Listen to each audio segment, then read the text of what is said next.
Okay so hello students, मैं उसी आशीष Kedia and इस लेक्चर में अपने कवर करने वाले हैं चैप्टर 13 यूनिट 1 के पार्ट नंबर 2 को।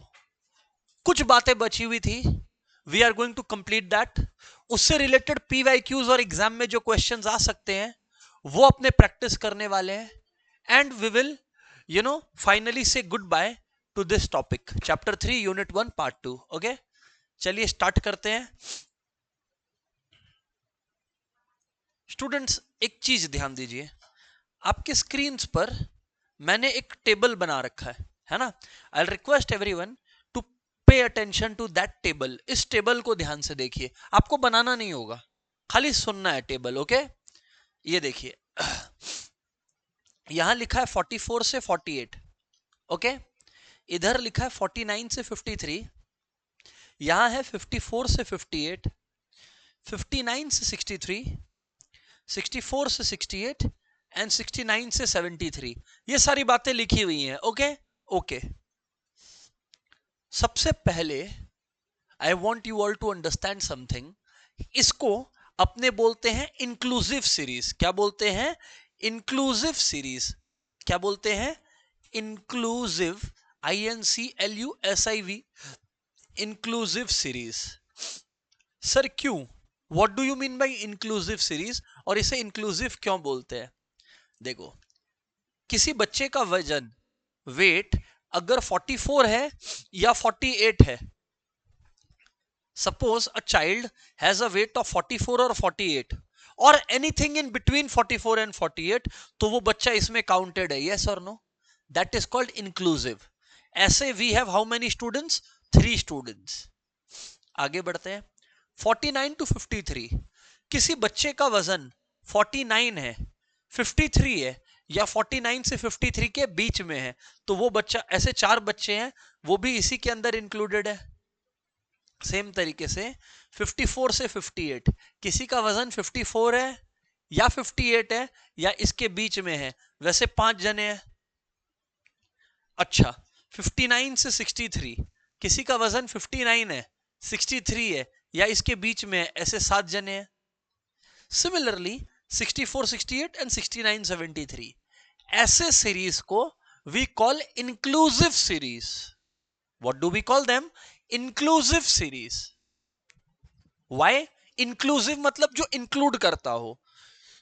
किसी का वजन चाहे 44 हो चाहे 48 हो, ये दोनों को इंक्लूड करता है, इसलिए ये इंक्लूसिव सीरीज हुआ। समझ में आती है? Right sir. अब आप लोग एक बात समझिए, question is how to make a mutually exclusive series. Mutually exclusive series, inclusive series तो we have, but how to make a exclusive series. अब आपको मैं समझाता हूं, इधर ध्यान दीजिए, इधर ध्यान दीजिए। यहां 49 है, यहां 48 है, 49 है, यहां 48 है, दोनों को डिडक्ट कीजिए। 49 माइनस 48 इज हाउ मच? 1। 1 को हाफ कर दीजिए, 0.5 आएगा। 1 का हाफ इज 0.5। अब रिमेंबर, जो लोअर है, जो गरीब है, उसको और गरीब करो, उसमें से 0.5 और खींच लो, और जो अमीर है यानी कि जो अपर वैल्यूज है उसको और 0.5 दे दो। समझ में आया? तो let me do it that for you. तो 44 से 48 था, 44 में से अगर मैं 0.5 को लेस करता हूं, बात समझिएगा, 44 में से अगर मैं 0.5 को लेस करता हूं, वो बनता है 43.5। जो मैंने 44 से छीना वो मैं 48 को दे रहा हूं, तो ये बन जाता है 48.5। आगे सुनते चलिए, 49 से छीनो 0.5 को, सो इट बिकम्स 48.5, एंड जो 49 से 0.5 छीना वो 53 को आप दे दो। ओके, 53.5।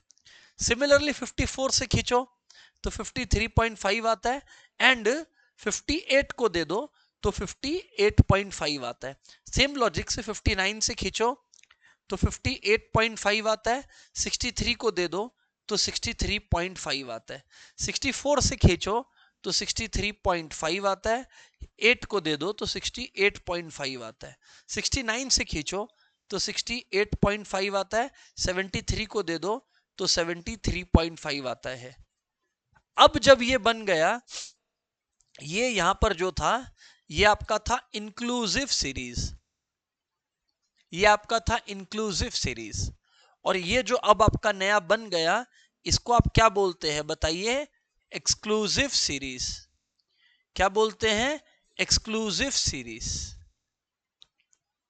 बात समझ आती है? अब हम आप लोग को क्या पढ़ा रहे हैं, अब ध्यान देना, प्लीज पे अटेंशन एवरीवन।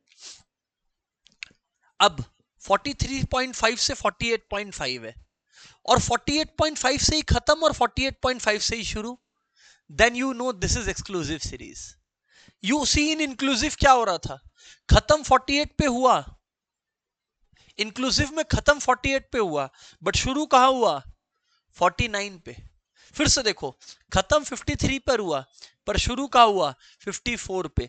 तो जब ऐसा है तब उसको इंक्लूसिव बोलते हैं, पर अगर जहां खत्म हो रहा है वहीं से शुरू हो रहा है तब उसको एक्सक्लूसिव बोलते हैं। इधर देखिए, 48.5 से खत्म, 48.5 से शुरू, 53.5 पे, 53.5 पे खत्म, 53.5 से शुरू, 58.5 पे खत्म, 58.5 से शुरू, 63.5 पर खत्म, 63.5 से शुरू, 68.5 पर खत्म, 68.5 से शुरू। ये अगर आप लोगों को दिखने लग रहा है, समझ में आने लग रहा है, that is exclusive series. Sir that is okay. इधर से एग्जाम में क्वेश्चन आया हुआ है, संभालिएगा। This is a PYQ that I will be discussing with you, just listen to me carefully. अब कोई अगर है जिसका 48.5 आया है, क्या है बताइए? 48.5। तो 48.5 अगर किसी का आया है तो पे अटेंशन, 48.5 तो यहां भी है, यहां भी है, तो where do we count them? We always count towards the lower value. मतलब अगर किसी का 48.5 आया है ना तो वो यहां काउंट होगा, किसी का 43.5 आया है तो they will be counted here. Lower का काउंटिंग होता है, अपर को एक्सक्लूड करते हैं, अपर को, अपर को, अपर को एक्सक्लूड करते हैं। वैसे ही 53.5 से 58.5, 58.5 से 63.5, 63.5 से 68.5 एंड 68.5 से 73.5। लोअर वैल्यू इंक्लूड होगा, अपर वैल्यू एक्सक्लूड होगा, लोअर वैल्यू इंक्लूड होगा एंड अपर वैल्यू क्या होगा? एक्सक्लूड होगा। सर सही है सर, सही है sir.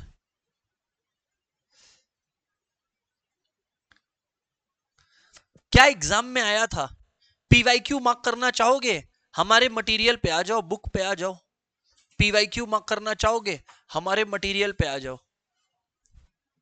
The question that came up in the exam was for overlapping classification or mutually exclusive classification. Mutually exclusive, do you understand? Mutually exclusive, do you understand? अभी you understand? जैसे 10 से 20 है, 20 पे खत्म, शुरू कहां से होगा? 20 से ही, दैट इज म्यूचुअली एक्सक्लूसिव। 30 पर खत्म, 30 से ही शुरू होगा, दैट इज म्यूचुअली एक्सक्लूसिव। तो यहां क्या लिखा है? फॉर ओवरलैपिंग क्लासिफिकेशन और mutually exclusive classification that excludes the upper class limits, that was the question. Which classification excludes the upper class limits? Excludes the upper class limits. तो क्या होगा बताइए? ओवरलैपिंग क्लासिफिकेशन या mutually exclusive classification. This was your PYQ.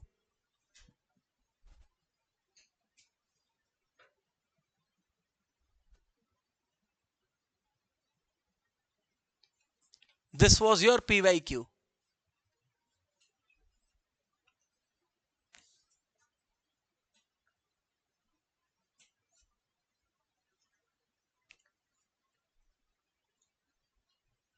PYQ.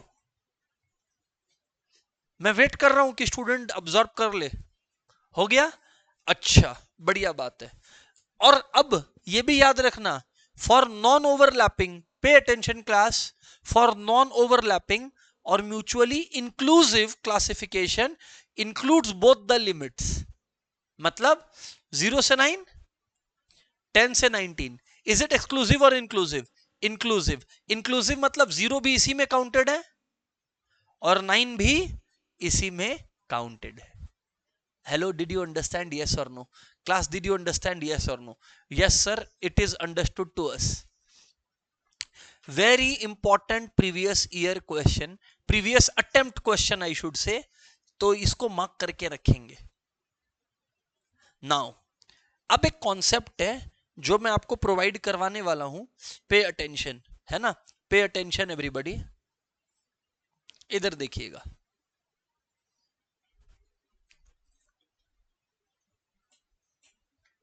हाँ जी students, just look at this, just look at this. ये आप लोगों को दिया हुआ था, ये आप लोगों को दिया हुआ था कि weights in kgs 44 to 88 kg 3 students का वेट है, 49 टू 53 4 स्टूडेंट्स का वेट है. Students let me tell you something, इसको बोलते हैं class limits. What do we call it? Class limits. This is lower class limit LCL, this is UCL, upper class limit. इधर पे वापस से ये लोअर क्लास लिमिट है, ये अपर क्लास लिमिट है. This is upper class limit, lower class limit. Okay right sir, that is okay. But wait sir, this is what kind of series? ये कौन सी टाइप की सीरीज है सर? ये हमारी इंक्लूसिव सीरीज है. क्या है? Inclusive series. ठीक, अब सुनिए एक्सक्लूसिव सीरीज पर आते हैं. ये हो गया एक्सक्लूसिव सीरीज. एक्सक्लूसिव सीरीज का मतलब मैंने आपको बताया जहां कंटिन्यूटी मेंटेन रहे.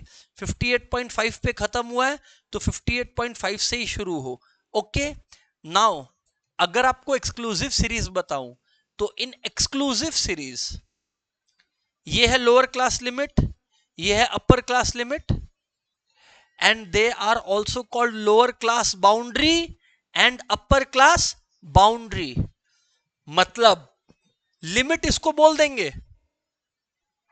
पर जब तक ये कंटिन्यूअस नहीं हो तब तक इसको बाउंड्री नहीं बोलेंगे. बाउंड्री तभी बोलेंगे when you have made it continuous. Suppose question ऐसे देता, suppose the question would have given us like this, 10 से 20, 20 से 30, 30 से 40, 40 से 50. Suppose question was like this, this was our class interval. ये हमारा क्लास इंटरवल है. तो students here this is the class limit and also the class boundary. Here it is both limit and boundary. But hold on, if they give you like this 1 to 9, 1 to 9, 10 to 19, 20 to 29, तो यहां पे it is lower class and upper class limit but not the boundary. Boundary तभी होगा जब आप उसको continuous और exclusive बनाए. ठीक है, तो लिखिए, मतलब लिखिए क्या, ये बात तो आपके बुक में मैंने लिखा रखा है.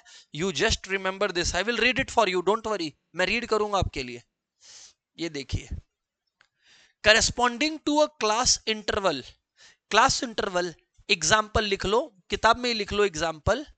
44 टू 48, 44 टू 48 ये वेट है, वेट है, और यहां नंबर ऑफ स्टूडेंट्स है, नंबर ऑफ स्टूडेंट्स है. Let's say number of students is 3. फिर 49 to 53, let's say number of students is 2. बस दो टेबल का वैल्यूज लिखना इनफ है. So corresponding to a class interval, corresponding to a class interval, pay attention everyone. अगर आप एक क्लास इंटरवल को देखें तो the class limits may be defined as the minimum value and the maximum value that the class interval may contain. Minimum value and the maximum value that the class interval may contain. Minimum value का मतलब हो गया ये lower values, maximum values का मतलब हो गया ये upper values. This minimum value is known as lower class limit. तो ये 44 49 lower class limits है class, है ना. And the maximum value is known as upper class limit. ये देखो 48 53, these are upper class limits. ये लोग क्या है, upper class limits है, ठीक है. बट व्हाट इफ सर हम लोगों को क्लास बाउंड्री के बारे में बात करना हो, व्हाट इफ सर हम लोगों को किसके बारे में बात करना हो, क्लास बाउंड्री के बारे में. Let me explain class boundaries to you all now. Class boundary समझिए, बाउंड्रीज के लिए कंटिन्यूअस होना जरूरी है. ये देखिए यहां पर लिखा है, मैंने लिखा है, पे अटेंशन पे अटेंशन. क्लास बाउंड्रीज में भी defined as the actual class limit.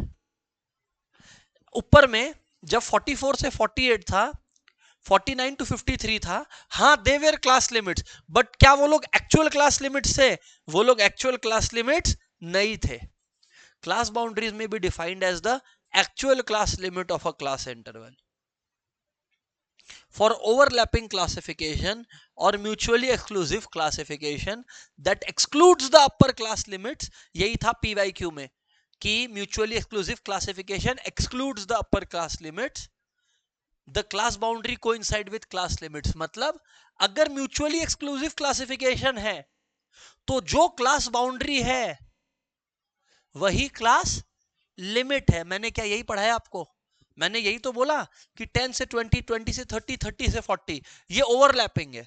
यहां क्लास बाउंड्री और क्लास लिमिट दोनों सेम है, पर अगर इंक्लूसिव है जैसे 0 से 9, 10 से 19, तो इसमें ये लोग क्लास लिमिट तो है पर बाउंड्री नहीं है. बाउंड्री के लिए we have to make the boundary.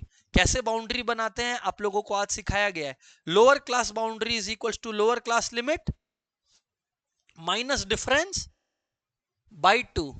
You all remember minus difference by 2, and upper class boundary equals to upper class limit plus difference by 2. Do you want to see that? Here it is. इधर देखिए 44 से 48 था, 49 से 53 था, ये limit है, it's not boundary.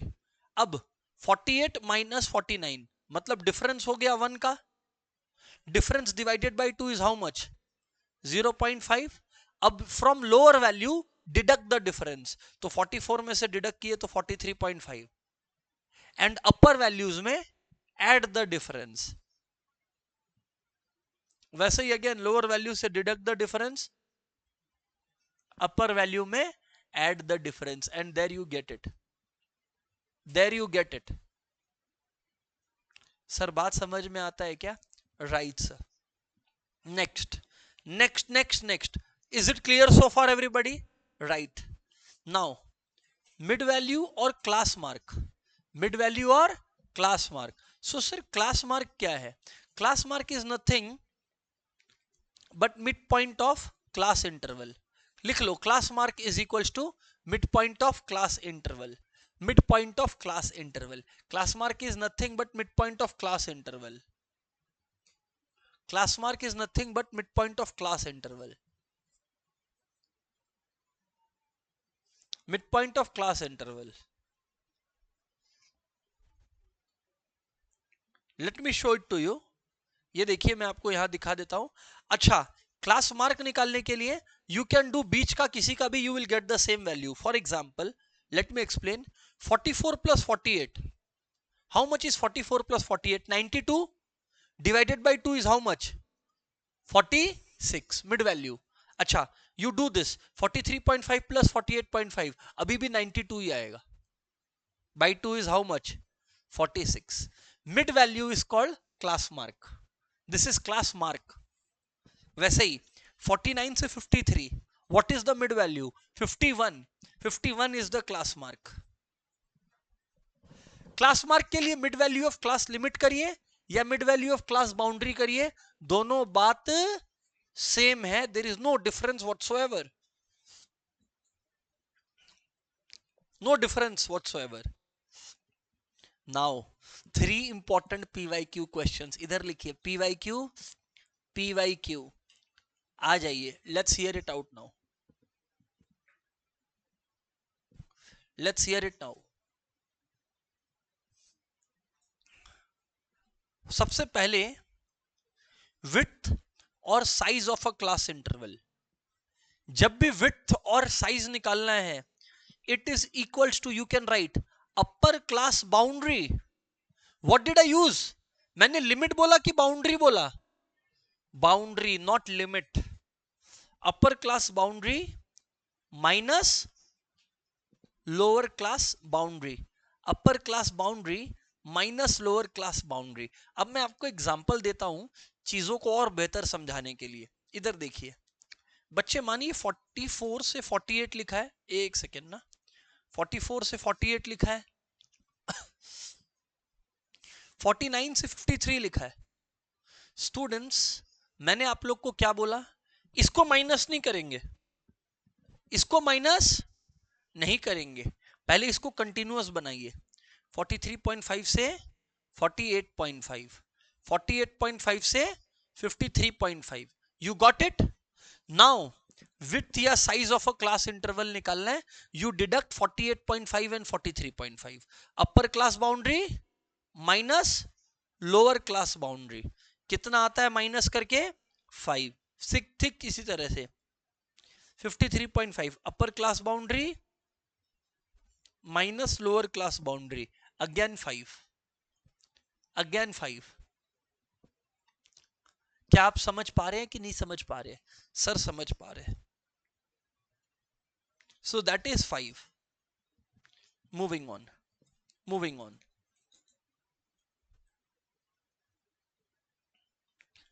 Frequency density of a class interval, frequency density of a class interval, frequency density of a class interval, very very important, it will come in the exam, it has come in the exam.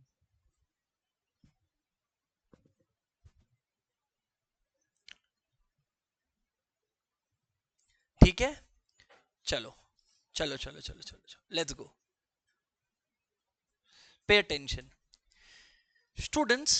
सबसे पहले let me take you to the example which I am talking about. इधर आ जाइए, frequency density समझना है, आ जाइए। First of all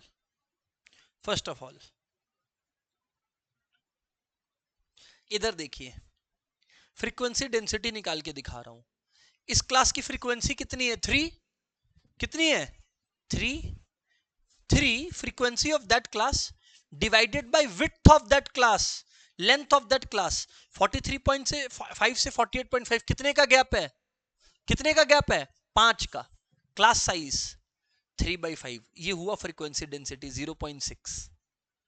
wait again, ये 4 है by 5 0.8, 5/5 1, 7/5 1.4, 9/5 1.8, 8/5 1.6, always divided by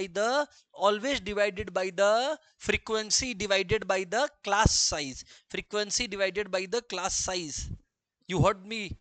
ये दा देखो, it may be defined as the ratio of frequency of that class, frequency of that class PYQ में आया है, frequency of that class interval to the corresponding class length, to the corresponding class length. और क्या class length हमने आपको निकालना सिखाया? अभी तो सिखाया विड्थ या size of the class interval. How will you calculate it? Upper limit minus lower limit की upper boundary minus lower boundary, upper boundary minus lower boundary. Boundary और लिमिट सेम होता है कि अलग अलग होता है? अलग अलग होता है। लिमिट डिसकंटिन्यूअस हो सकता है, नॉन ओवरलैपिंग हो सकता है, बाउंड्री हमेशा ओवरलैपिंग होगा, हमेशा एक्सक्लूसिव फॉर्म में रहेगा। You understand it, right students? Right? Okay sir, right. Now one more concept, relative frequency.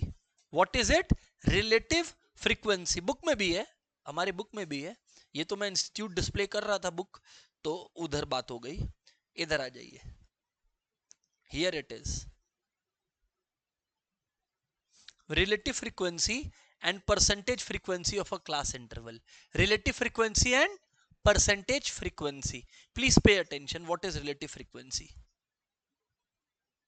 पे attention class, very important again.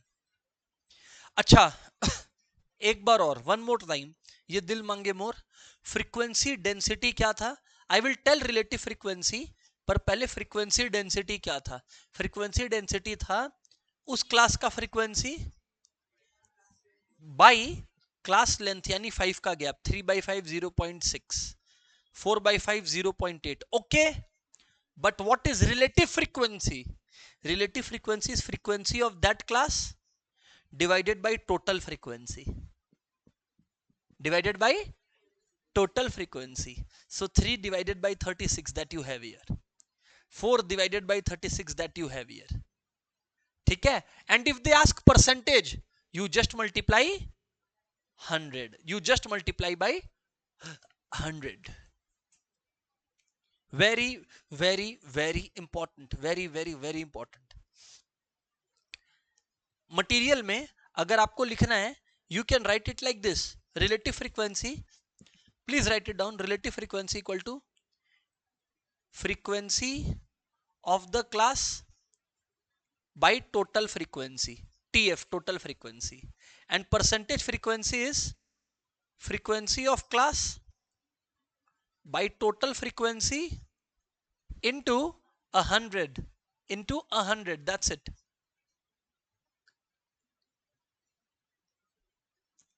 Sir ये बात तो समझ आ गया?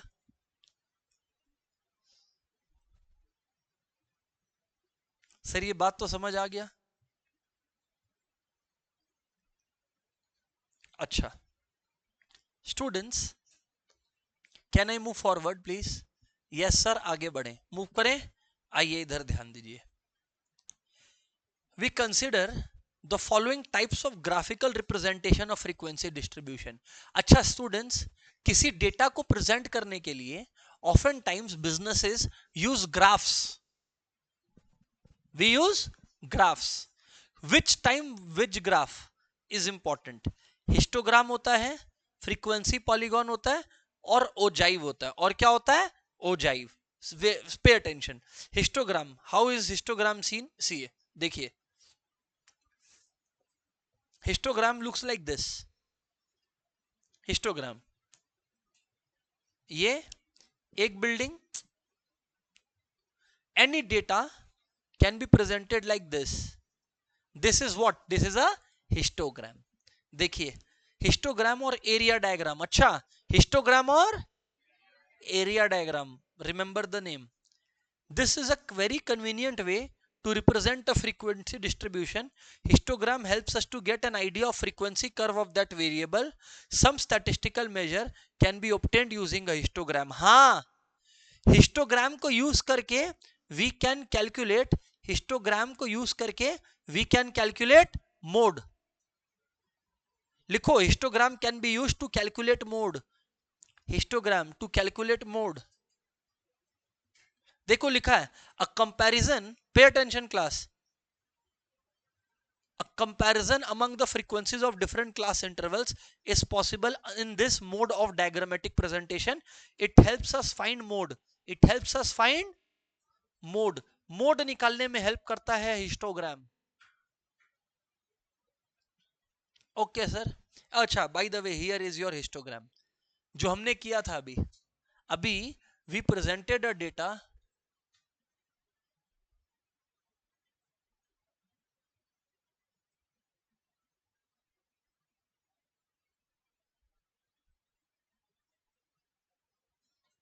पे अटेंशन, देखिए इधर 43.5 टू 48.5, फिर 48.5 to 53.5, 53.5 to 58.5. So the way it is presented is histogram. How is mode calculated? Mode. See the tallest building. Can you see the tallest building? Tallest building दिख रही है आपको? Take a jump from here on the other side. फिर इस building से इधर jump मारिए। मारा 2 जंप, तो आप लोग देखिए हम लोग बीच में कहाँ है? यहाँ है। बीच में कहां है? यहां है। From here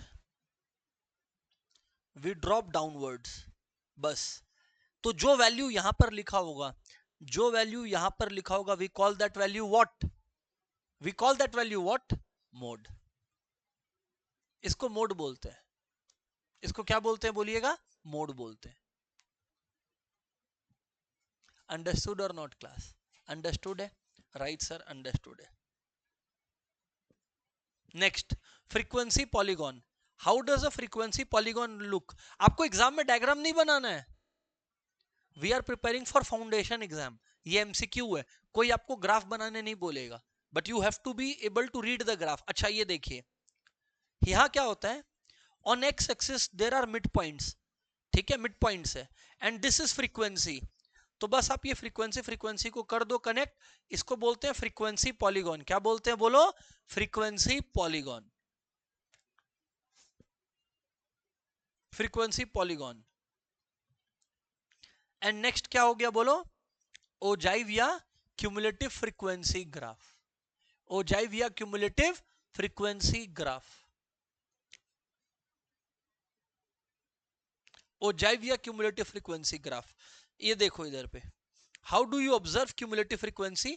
let me show it to you. ये देखिए, 0 से 10 3 स्टूडेंट्स का मार्क्स आया, 10 से 20 4 स्टूडेंट्स का मार्क्स आया, 20 से 30 एक स्टूडेंट का मार्क्स आया, 30 से 40 5 स्टूडेंट का मार्क्स आया। Okay, now less than cumulative frequency means आप ऊपर से नीचे ऐड कर लो।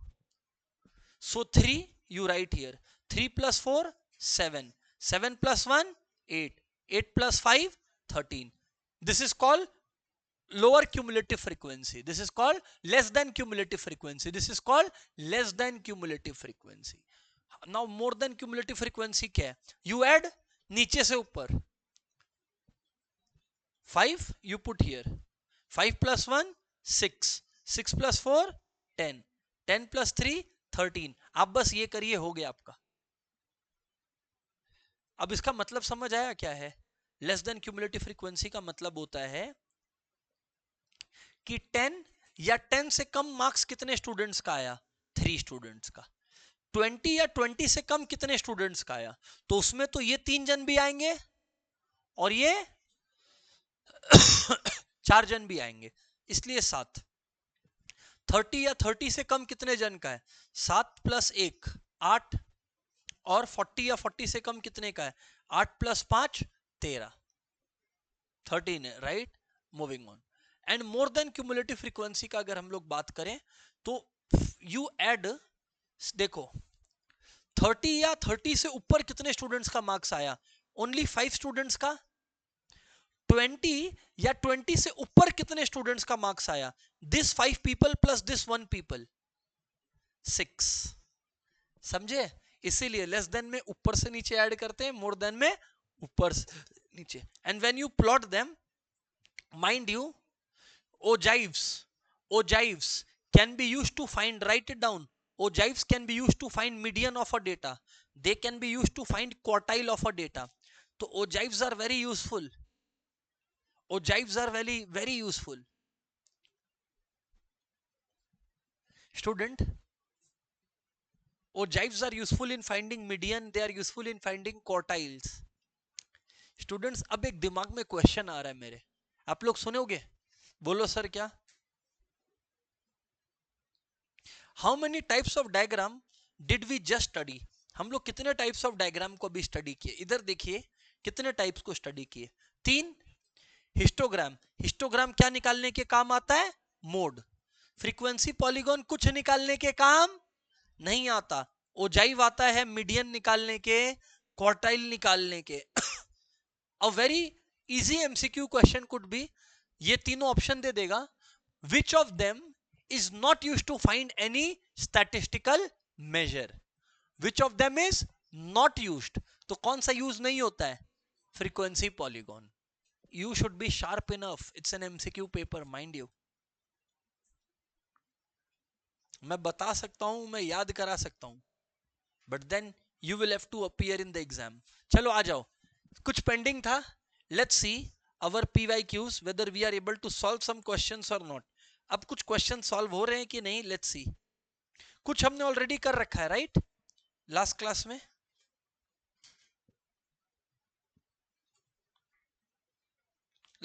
में we have done some bit.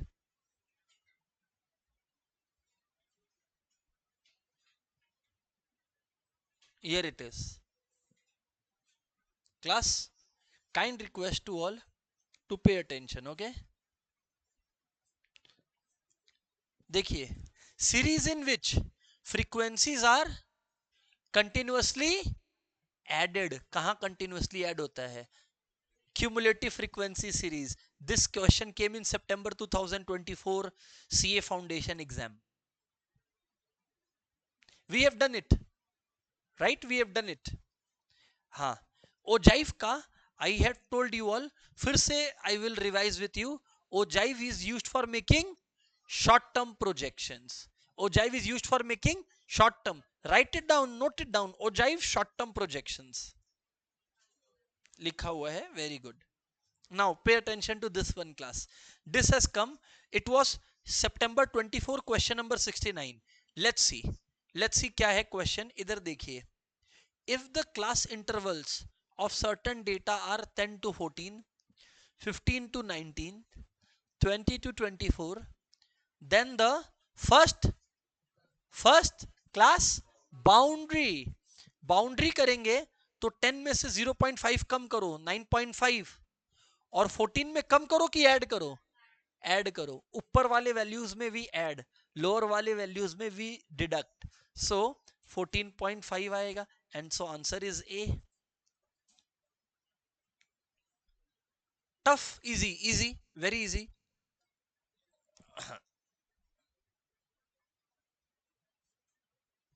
आ जाइए. For the non-overlapping, pay attention class, for the non-overlapping classes. Non-overlapping means inclusive. Non-overlapping means inclusive. This the class mark. मैंने आप लोग को class mark क्या बताया था? Mid value of the class interval. What is class mark? Mid value of the class interval. Class mark है mid value. So 35 से 44 का मिड वैल्यू पूछा है. How will you do it? 35 plus 44. किसी का भी क्लास मार्क निकालना है तो you just add them and divided by 2, mid value आ जाएगा. तो 35 and 44 is how much? 79. 79 by 2, 39.5. there you have it. January 25 question 66 of January 25 attempt.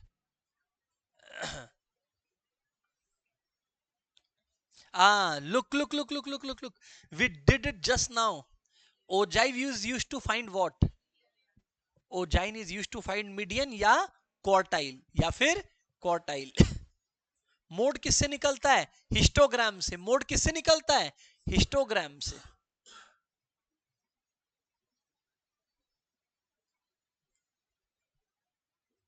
Yes, very important. Question number 8 ये देखिए and please answer me. And ogive can be prepared in how many ways? 2 ways. अरे एक less than और एक more than. You want to see the book? Just a minute. ये देखिए, here is your less than ogive. जब आप less than cumulative frequencies को plot करते हो on Y axis, here is your less than ogive. When you plot more than cumulative frequencies on y-axis, you get a more than ogive. Ogive is what? Cumulative frequency. कितने type का cumulative frequency होता है? 2. अरे एक less than जो ऊपर से नीचे ऐड करते हैं, और एक more than जो नीचे से ऊपर ऐड करते हैं. Cumulative frequency समझ गए ना आप लोग कि नहीं समझ में आया? समझ में आ गया ना? राइट. चलो बढ़िया.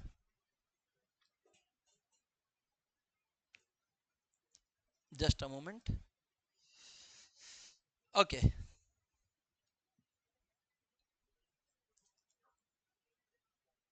ठीक है क्लास. May 25 का ये question, let's hear it out. Be patient enough to listen, है ना. Pay attention. The curve obtained by the joining the points where x coordinates are the upper limits. x coordinates are the upper limits. upper limits मतलब जैसे 0 से 10 है, 10 से 20 है, तो upper limits मतलब x एक्सिस पे 10 होगा और क्या होगा 20 होगा. And y coordinates are cumulative frequency. y में यहां पर क्या प्लॉटेड है, क्यूमुलेटिव फ्रीक्वेंसी. किस कर्व का बात हो रहा है, किस कर्व का बात हो रहा है, ओजाइव का. Cumulative frequency curve is what, ogive. अगर y एक्सिस पे क्यूमुलेटिव फ्रीक्वेंसी नहीं, फ्रीक्वेंसी रहता तो we will call it frequency polygon. अच्छा स्टूडेंट्स, आप लोग को फ्रीक्वेंसी और क्यूमुलेटिव फ्रीक्वेंसी में फर्क नहीं समझ आया, so let me elaborate it one more time. इधर ध्यान दीजिए, पे अटेंशन. स्टूडेंट्स, मैंने एक टेस्ट कंडक्ट किया, 0 से 10 मार्क्स आया 3 स्टूडेंट्स का. Test was of 40 marks. Okay, 10 से 20 मार्क्स आया 2 जन का, 20 से 30 मार्क्स आया 5 जन का, और 30 से 40 मार्क्स आया 3 जन का. Okay okay, now pay attention. This is class interval, this is class interval. अब लेस देन क्यूमुलेटिव फ्रीक्वेंसी का मतलब और फ्रीक्वेंसी का मतलब क्या है, पे अटेंशन. फ्रीक्वेंसी का मतलब है एग्जैक्टली 0 से 10 के बीच में कितने लोगों का आया, 3 जनों का. एग्जैक्टली 10 से 20 के बीच में कितने जनों का आया, 2 लोगों का. 20 से 30 कितने लोगों का आया, 5 जनों का. 30 से 40 कितने जनों का आया, 3. Exact exact exact. पर लेस देन क्यूमुलेटिव फ्रीक्वेंसी में we look at the upper values कि 10 या 10 से कम कितने जन का आया, 3. 20 या 20 से कम कितने जन का आया, तो 20 से कम आया ये 2 जन का भी और ये 3 जन का भी, 5. 30 से कम ये 5 जन का भी आया और ये 5 का भी आया, 10. और 40 से कम इसका भी आया, 13. तो आपने ऊपर से नीचे ऐड किया कि नहीं किया. Now you understand cumulative frequency और फ्रीक्वेंसी का फर्क, हाँ या ना बोलना पड़ेगा, राइट. वैसे ही what is more than cumulative frequency. More than cumulative frequency means 30 या 30 से ज्यादा कितने लोगों का आया, 3 जनों का. 20 से ज्यादा कितने जनों का आया, ये 5 जन का तो आया, पर ये 3 जन का भी तो आया ना, 20 से ज्यादा, तो 8 जन. 10 से ज्यादा कितने लोगों का आया, ये 3, ये 5 और ये 2, 10 और ये 13. तो जब आप इसको प्लॉट करते हो या इसको प्लॉट करते हो तो ओजाइव मिलता है. क्या मिलता है, ogive. Remember that now, can not make a mistake there.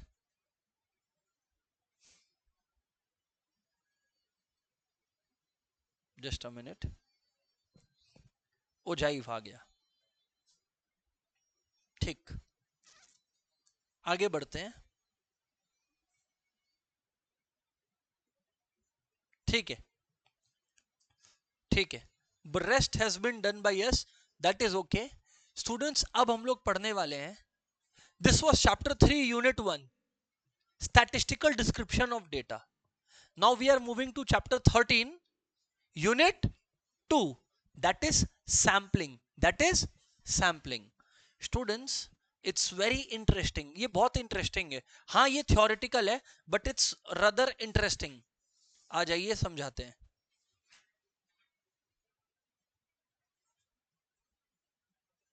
Sampling, पे अटेंशन क्लास. अगर आप लोग को मैं सैम्पलिंग का रिकॉर्ड बताऊं कि इंस्टीट्यूट कितना पूछता है, तो it has been a record of institute 3 to 4 questions institute asks. 3 to 4 questions, that is there are 3 to 4 marks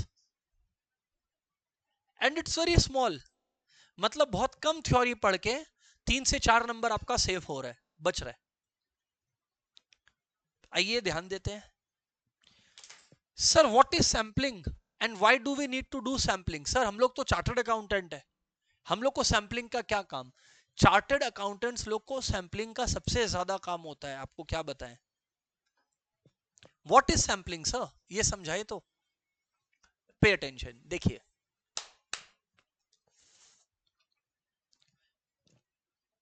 students, I am auditing a company. Auditing means checking the financial statements of a company. ठीक है, financial statement, bills and records of a company. मैं एक company में गया, मान लो it's a huge company, let's say Reliance Industries. अब मेरा रिलायंस इंडस्ट्रीज का ऑडिटिंग है, मेरा रिलायंस इंडस्ट्रीज का ऑडिटिंग है. Think carefully now. मुझे रिलायंस इंडस्ट्रीज का ऑडिटिंग करना है. जो बिल्स है रिलायंस इंडस्ट्रीज में, वो क्या 500-600 बिल्स होंगे, 5 लाख 6 लाख बिल्स होंगे. There are many bills, approximately 5 lakh 6 lakh bills. अब now you tell me, as a chartered accountant या as an auditor, is it possible for me to check all the bills? It is not possible, it is humanly not possible.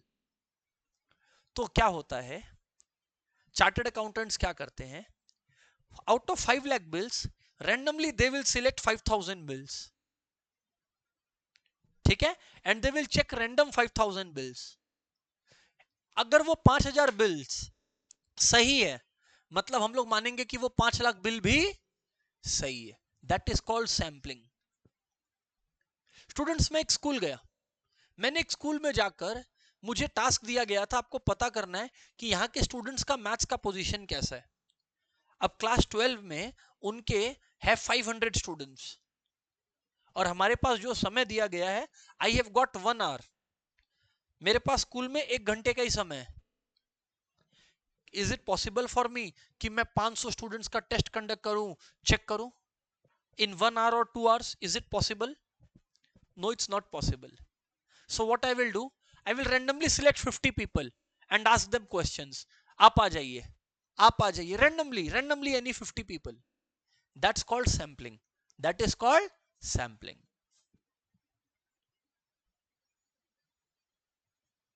Understood or not? Right, sir.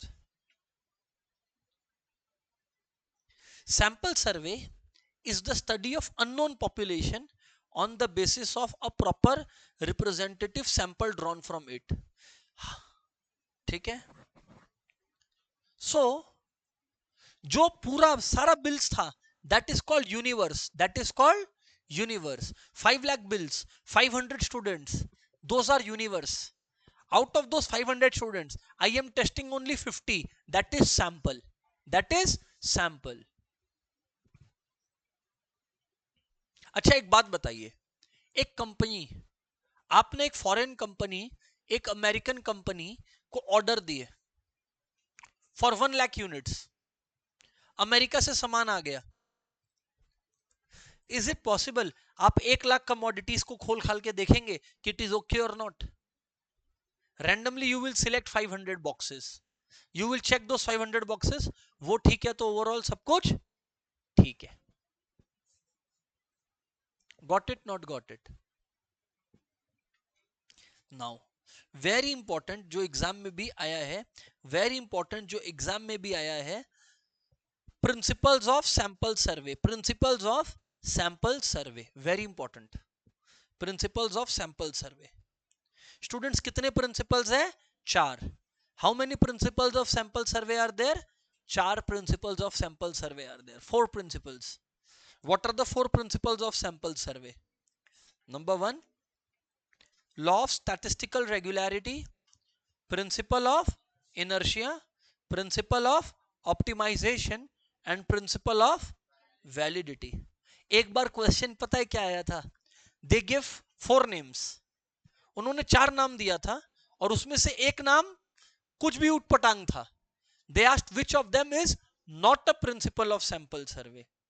So if you remember the 4 names, you will remember which of them is not a principle of sample survey. So what are the laws? One more time class, one more time. Law of statistical regularity, principle of inertia, statistical regularity, inertia, optimization, validity. Statistical regularity, inertia, optimization, validity. एक और बार, statistical regularity, inertia, optimization, validity. एक और बार, statistical regularity, inertia, optimization, validity.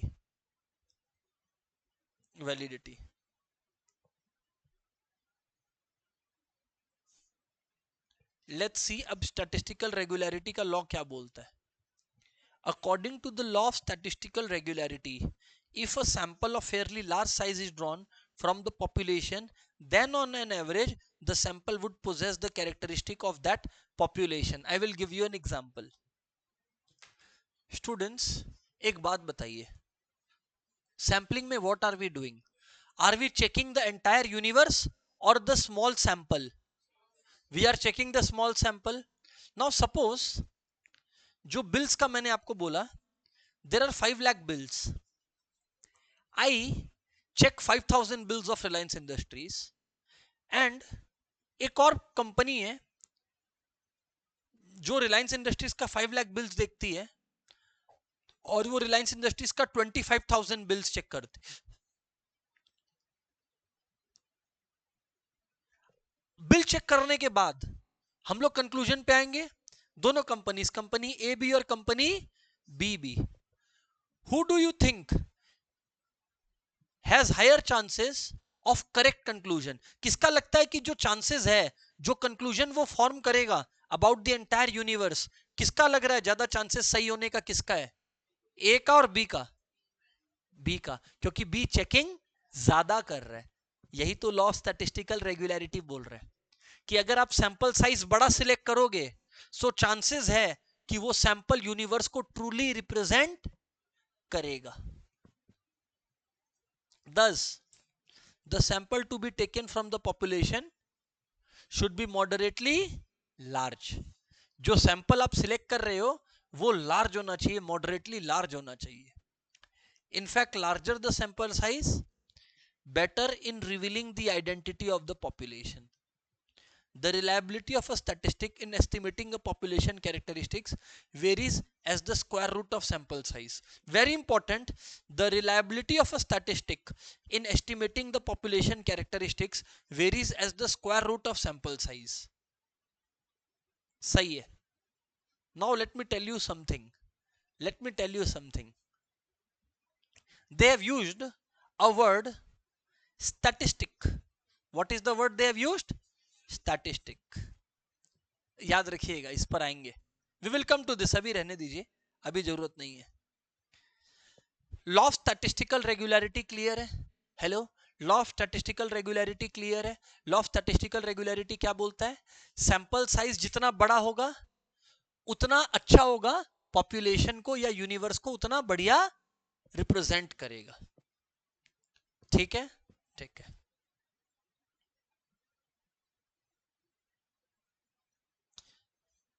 Principal of inertia. Principal of inertia actually सही बताऊं तो लगभग same ही बात कर रहा है, लगभग सेम ही बात कर रहा है. The result derive from a sample according to principle of inertia of large numbers are likely to be more reliable, accurate and precise as the sample size increases. मतलब जैसे जैसे सैंपल साइज इंक्रीज होगा result का accuracy भी increase होगा. Much like what law of statistical regularity बोला था कि बड़ा नंबर्स रखो. Inertia is a consequence. The inertia is telling बड़ा नंबर रखोगे तो रिजल्ट ज्यादा एक्यूरेट होगा. तो law of statistical regularity was simply saying what to do. It was saying what to do, keep larger numbers, keep larger sample size. Law of statistical regularity. Now what is principle of inertia saying? कि if you keep larger sample size, अगर आप larger sample size रखें तो ज्यादा बढ़िया होगा.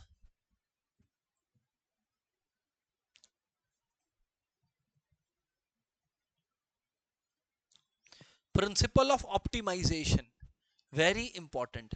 What is principle of optimization? अब मैंने आप लोग को क्या बोला? सैंपल साइज छोटा होना चाहिए कि बड़ा होना चाहिए? बड़ा.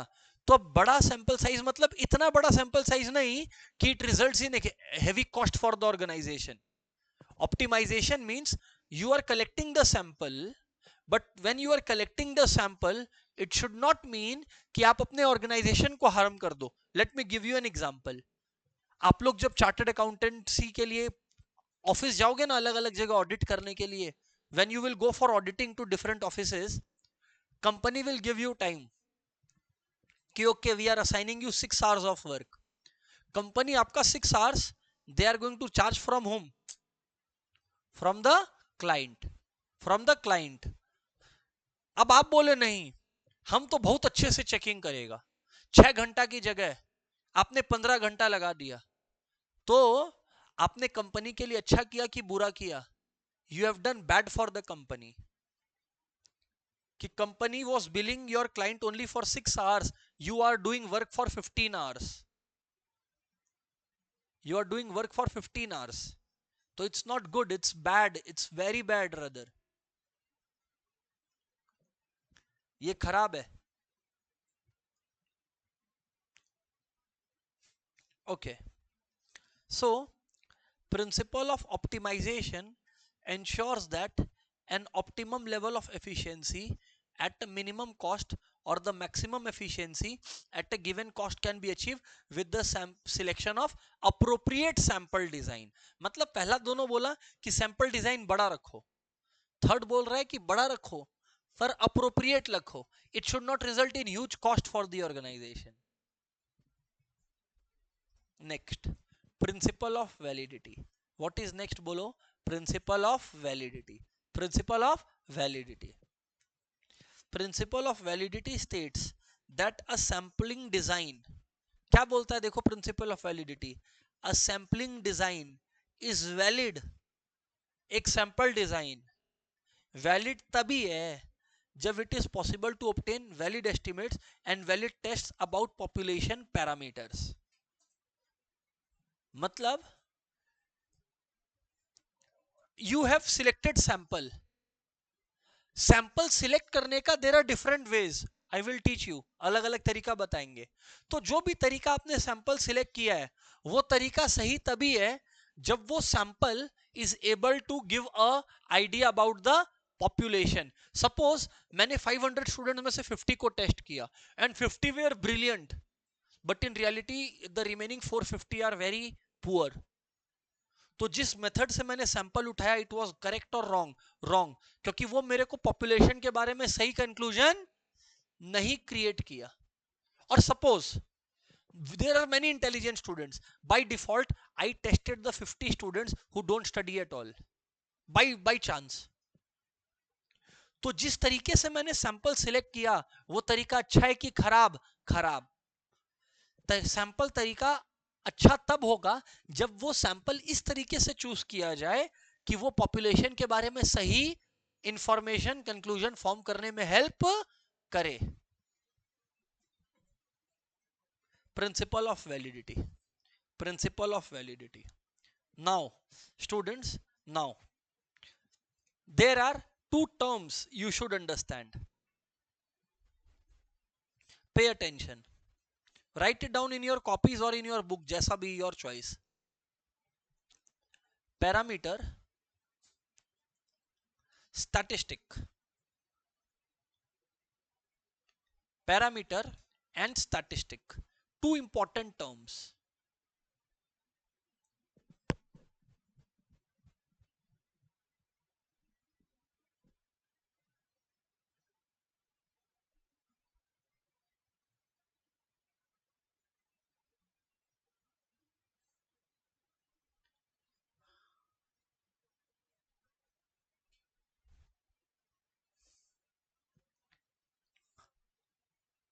पैरामीटर एंड स्टैटिस्टिक,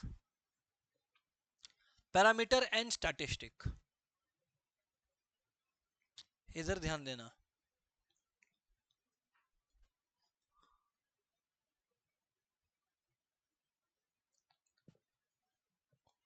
पूरा पॉपुलेशन है, पूरा पॉपुलेशन है।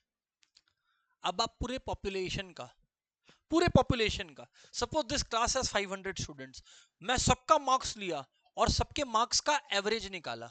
मैंने आप सबका मार्क्स लिया और मैंने आप सबके मार्क्स का एवरेज निकाला। तो जब मैंने सबके मार्क्स का एवरेज निकाला तब उसको क्या बोलते हैं? पैरामीटर। तब उसको क्या बोलते हैं? Parameter.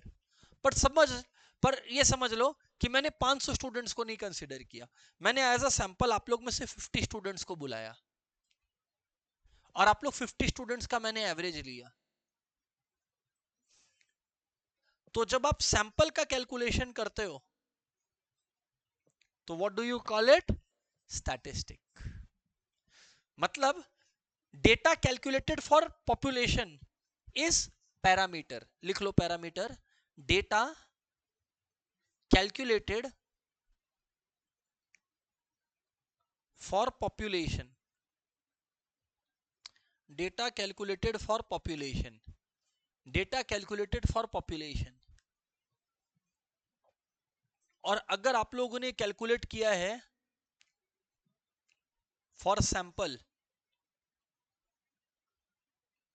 Data calculated for sample, तब उसको क्या बोलेंगे?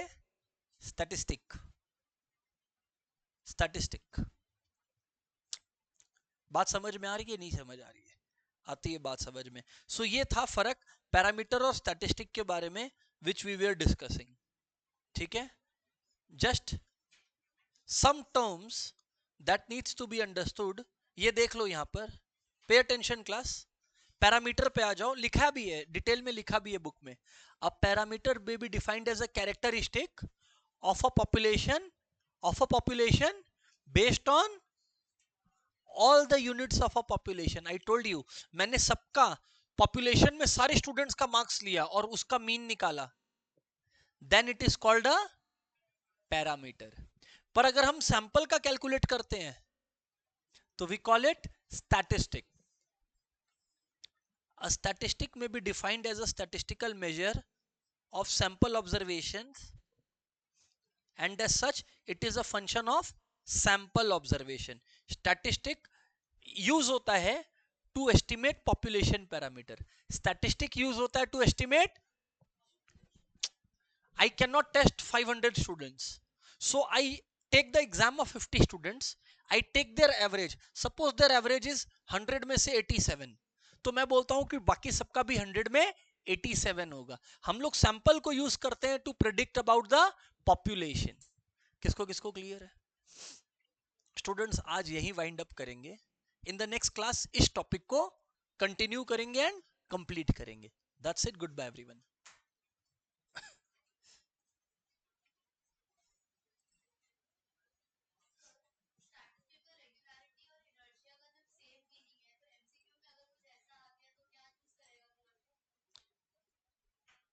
आप गलत